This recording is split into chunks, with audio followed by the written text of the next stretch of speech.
So we're out on the Tonto National Forest in Arizona. All around is desert, with the exception of this stream.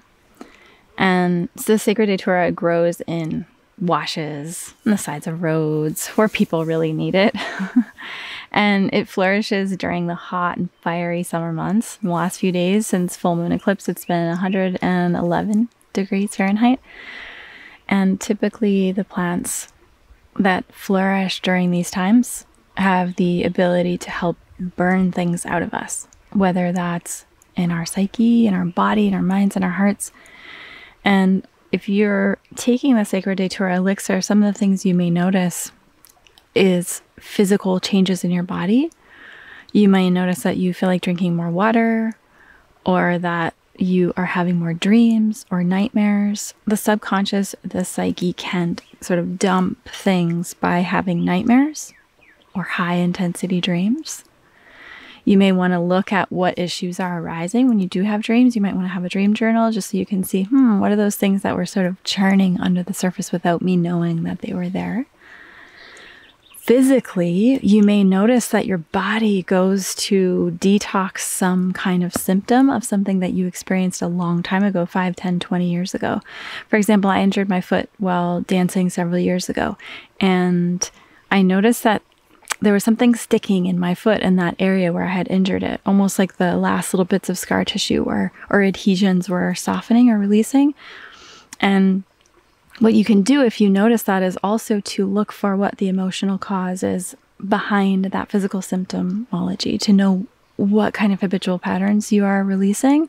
So in my case, I actually wasn't dancing. The story is kind of embarrassing. It was in the early days of dancing, and I was really mad at myself that I wasn't a better dancer faster.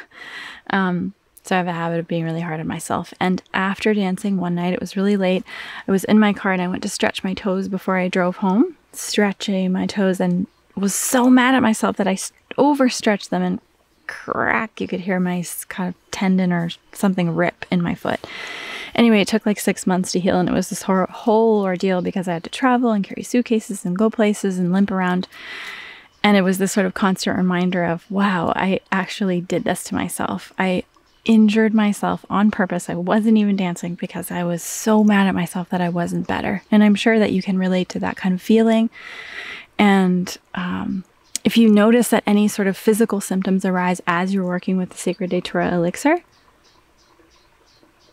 reflect on what may have caused those physical symptoms as well. You may notice emotional patterns arising.